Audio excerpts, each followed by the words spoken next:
Buenos días, soy Rosario González, académica del Departamento de Educación y Valores del ITESO, y me complace esta mañana poder presentar para ustedes al doctor Juan Ignacio del Pozo, catedrático de la Facultad de Psicología de la Universidad Autónoma de Madrid.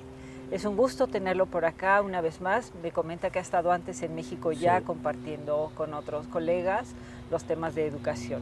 El doctor Pozo es especialista en el campo de la psicología del aprendizaje y se ha dedicado a indagar sobre los temas relacionados con el currículum y de diferentes áreas educativas, especialmente en el nivel de secundaria, aunque no exclusivamente. Y bueno, pues nos dará mucho gusto comentar algunos de los temas de interés sobre este campo esta mañana.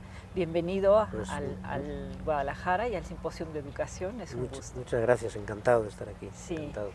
Doctor Pozo, su obra es bastante amplia, he estado revisando por ahí algunas de las fuentes, no todo, que me habría encantado. Y me parece pues que aborda algunos temas que resultan de bastante interés en un contexto actual de cambios sobre todo culturales y tecnológicos, ¿no?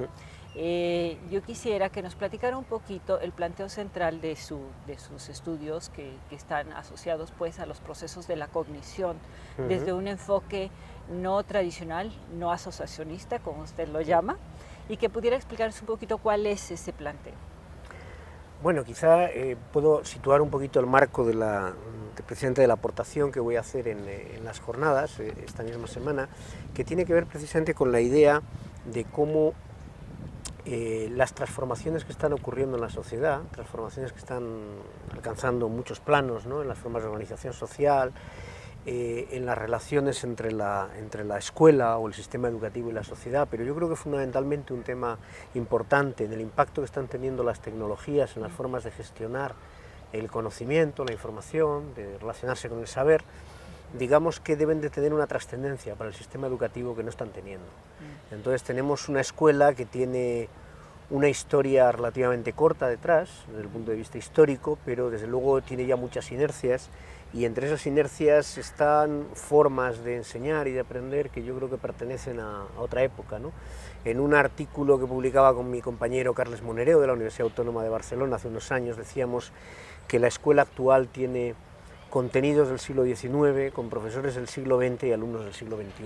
Entonces ahí es donde, en ese gap, en esa distancia entre esos distintos componentes, yo creo que es donde se están produciendo algunos de los graves desajustes del sistema educativo que hacen que cada día yo creo que tengan más problemas para responder a las demandas, a la función social que tiene, ¿no?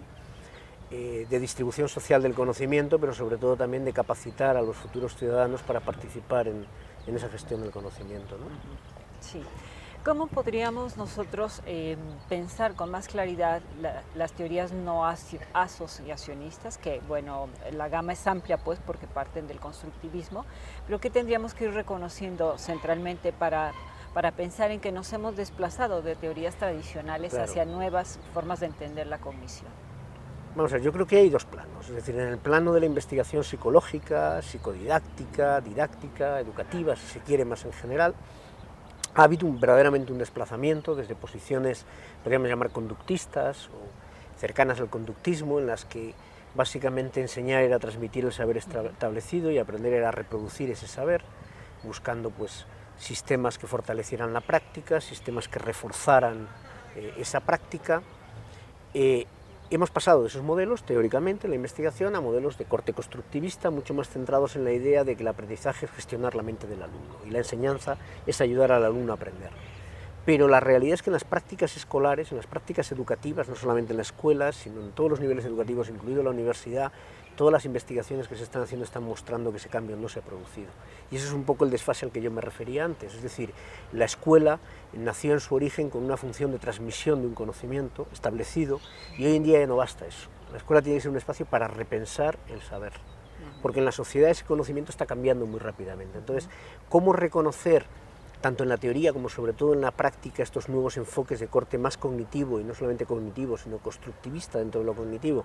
Porque son enfoques que centran la actividad, centran el trabajo en el aula digamos, en la actividad mental de los alumnos. La función del docente no es transmitir saber, sino es ayudar a los alumnos a pensar, a repensar, a reinterpretar, argumentar, etcétera, etcétera. Y eso debería de afectar seriamente no solamente a las formas de enseñar, sino muy especialmente a las formas de evaluar. Un ejemplo de ello lo tenemos en estos famosos informes PISA, en los estudios que hace la OCDE para evaluar el rendimiento y las capacidades de los alumnos que terminan el secundario a los 15 años, que lo que están reflejando es que esos estudios de PISA están evaluando realmente las competencias de los alumnos, no están evaluando los conocimientos acumulados, sino el grado en que esos alumnos son capaces de usar esos conocimientos para interpretar problemas nuevos, enfrentarse a situaciones, y ahí lo que están desvelando es que en muchos de nuestros países la enseñanza sigue siendo muy transmisiva y los alumnos no son competentes para usar ese conocimiento para esas nuevas funciones sociales, ¿no? Y eso no será posible hasta que replanteemos o se replantee realmente, no en los currículos, que eso está replanteado formalmente mucho, sino en la realidad de las aulas, las formas de enseñar y aprender.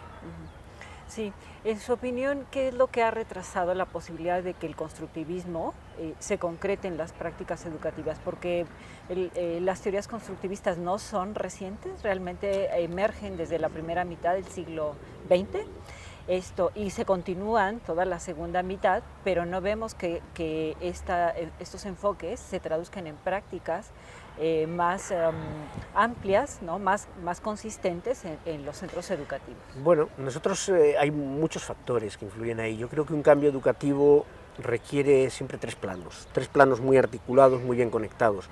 Un plano podríamos decir que es el plano del cambio curricular, la política educativa. Todos nuestros países han emprendido reformas, entiendo que en México hay ahora otra reforma sobre la reforma. Sí. En España también ha habido muchas reformas, muchas de las cuales no han llegado a terminar cuando se ha iniciado otra, sí. O sea, no se han llegado a implementar completas, quiero decir.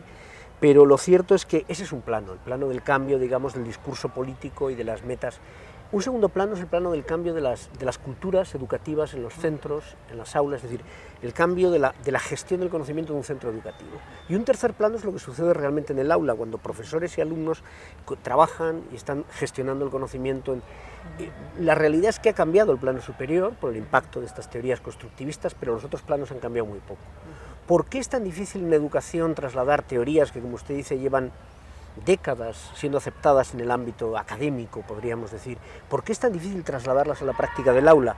Pues yo creo que una de las razones, hay muchas seguramente, una de las razones en las que nosotros estamos investigando es que el cambio de esas prácticas no es simplemente un problema técnico, un problema de poner en marcha nuevas técnicas y que los profesores y las profesoras las pongan en funcionamiento, sino es un cambio de la mentalidad de los agentes educativos, es un cambio de sus expectativas, de sus valores, de sus metas, es un verdadero cambio conceptual en la mente de los profesores, es decir, un cambio de mentalidad en la mente de los profesores y de los alumnos. Por ejemplo, hay un estudio muy interesante, paralelo en cierta medida al estudio de PISA, que es el estudio TALIS, también promovido por la OCDE, que analiza no las competencias de los alumnos al acabar el secundario, sino las prácticas de enseñanza y aprendizaje en la educación primaria.